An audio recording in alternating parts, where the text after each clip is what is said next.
Assalamualaikum warahmatullahi wabarakatuh. Alhamdulillahirabbil alamin. Wassalatu wassalamu ala asrafil anbiya'i wal mursalin sayyidina wa maulana Muhammadin wa ala alihi wa sahbihi ajmain. Yang terhormat Abi Hanifuddin selaku dosen pengampu mata kuliah evaluasi pendidikan, dan tak lupa teman-teman yang berbahagia. Sebelumnya, perkenalkan, saya Elma Haris Ratna Dewanti dari kelas 4A Pendidikan Agama Islam. Di sini saya akan menyampaikan peta imajinasi saya yang berjudul penggunaan hasil penilaian pendidikan. Hasil penilaian pendidikan itu apa sih?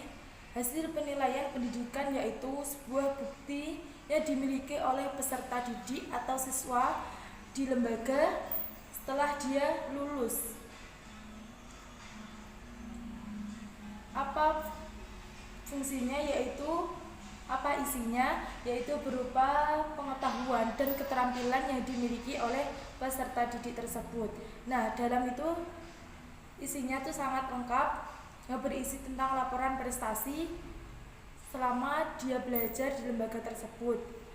Seperti di SLTP, maka di sekolah SMP, MTS, jika SLTA, maka di sekolah SMA, madrasah aliyah, maupun SMK. Nah, apa saja manfaat hasil penilaian pendidikan itu bisa berguna bagi 3 hal. Yang pertama yaitu untuk peserta didik itu sendiri. Hasil belajar yang dimiliki peserta didik itu merupakan hasil dari kerja kerasnya selama di sekolah, yaitu ketika ujian, baik itu dari segi kognitif maupun psikomotorik. Ujiannya berisi tentang ilmu pengetahuan atau materi yang telah disampaikan oleh guru, baik itu ujian secara lisan ataupun ujian secara praktek berupa fikih, sholat, wudhu, dan lain-lain. Juga dari kuesioner atau berupa tes tulis, mengerjakan soal harian maupun waktu UAS. Selain itu juga dari wawancara atau pengamatan. Nah, ini dari segi afektifnya, yaitu bakat atau minat yang dimiliki oleh peserta didik serta kesehariannya, moral, dan perilakunya. Apa manfaat laporan hasil penilaian pendidikan bagi peserta didik? Yaitu sangat bermanfaat. Yang pertama, untuk mengetahui kemajuan hasil belajar dirinya sendiri. Aku telah mencapai hal ini.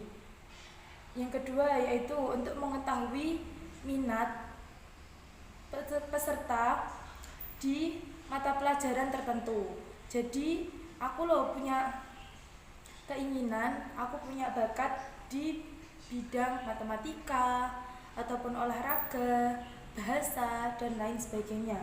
Yang ketiga yaitu untuk mengetahui konsep atau teori yang belum dikuasai. Setelah aku melakukan hal tersebut, ternyata aku ini belum bisa, makanya dari itu aku harus belajar ini. Yang keempat yaitu untuk memotivasi diri. Setiap apa hasil yang telah diketahui, yang diterima siswa, maka kedepannya aku harus lebih baik lagi. Yang kedua yaitu manfaat untuk orang tua. Nah, hasil belajar peserta didik itu merupakan informasi untuk memotivasi anak. Jadi penting orang tua memilikinya untuk anaknya agar bisa belajar menjadi lebih baik, bisa belajar lebih semangat, tidak malas-malasan, sehingga laporan tersebut itu harus akurat.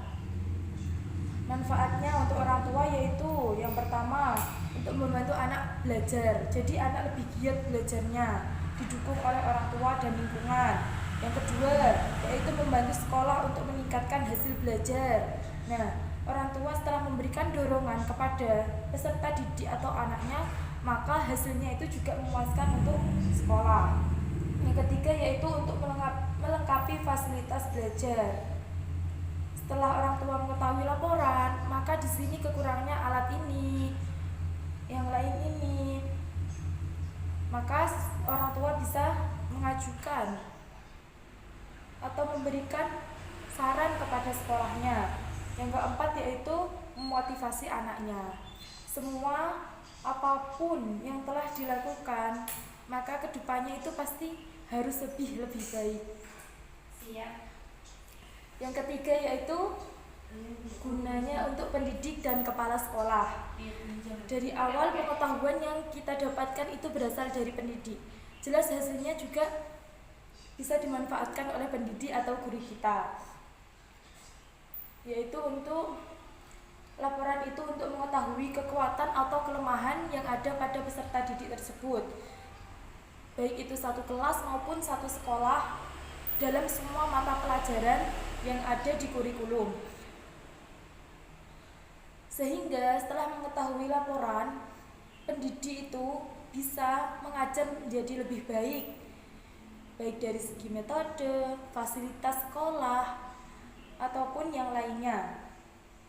Nah, pendidik itu dalam menerima informasi ini harus sesuai dengan kompetensi dasar yang dikuasai, sehingga itu spesifik untuk kelas. Kalau untuk kepala sekolah yaitu laporan hasil ini tuh sangat bermanfaat karena untuk memajukan sekolahnya menjadi sekolah yang unggul, sehingga kepala sekolah harus menerima informasi hasil laporan penilaian ini, namun hanya umumnya saja, bukan sedetail pendidik. Sekian presentasi dari saya, kurang lebihnya mohon maaf, semoga bermanfaat. Assalamualaikum warahmatullahi wabarakatuh. Waalaikumsalam.